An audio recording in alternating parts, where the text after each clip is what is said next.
Il existe des moments où la vie devient plus lisible, non parce qu'elle en dit plus, mais parce qu'on commence à mieux l'écouter. Dans la vidéo précédente, j'ai distingué deux mouvements essentiels, ceux qui se transforment à l'extérieur et ceux qui se transmutent à l'intérieur. Aujourd'hui, j'aimerais aller un pas plus loin en mettant en lumière ce que j'appelle des points de résonance, non pas comme des moments exceptionnels, mais comme des temps où quelque chose devient plus lisible. Alors qu'est-ce qu'un point de résonance ? Ce n'est pas une porte magique, ni un événement qui fait quelque chose. C'est un moment où plusieurs éléments convergent. Ce qui se vit intérieurement, ce qui se manifeste dans le temps et la manière dont on se positionne face à cela. À ces moments-là, la vie ne propose pas plus. Elle manifeste plus clairement. Alors pourquoi janvier rend ces points lisibles ? Janvier 2026 est un seuil particulier. Un début de mois, un début d'une année et une ouverture de nouveaux cycle 2026-2034. Les répétitions du 1 dans ce mois ne créent rien en elles-mêmes. Elles rendent visible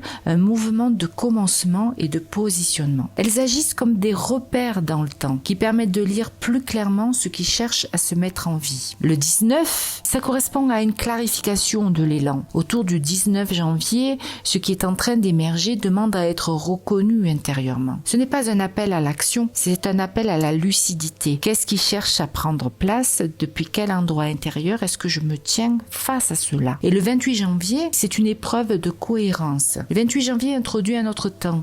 Il ne s'agit plus seulement de percevoir, mais de vérifier. Ce qui a été reconnu, clarifié, peut-il s'incarner dans le réel ? Est-ce que le positionnement intérieur dans lequel je suis trouve une forme juste dans le quotidien ? Là encore, il n'y a rien à forcer. Il s'agit d'observer la cohérence entre l'intérieur et l'extérieur. De ce qui a demandé un changement, qui s'est manifesté par une transformation et qui donc est arrivé à une transmutation intérieure d'un état d'être. Alors de la réaction à la participation consciente. Tant que l'on attend que la vie fasse quelque chose, on reste dans la réaction. Lire les points de résonance permet un déplacement. Entrer en dialogue avec ceux qui se manifestent, ceux qui se témoignent, ceux qui s'observent et devenir un acteur conscient. Non par volonté, mais par positionnement intérieur. Je perçois, j'entends, je vois, j'observe et je mets en place. Ces points de résonance ne sont pas rares, ils jalonnent le temps sous des formes différentes. Les reconnaître permet de ne plus subir les mouvements de la vie, mais de les habiter avec plus de conscience. Dans ce que tu traverses en ce moment, as-tu le sentiment que quelque chose se manifeste pour t'inviter à te repositionner intérieurement ? Et si tu as envie de le partager, tu peux laisser un commentaire. Merci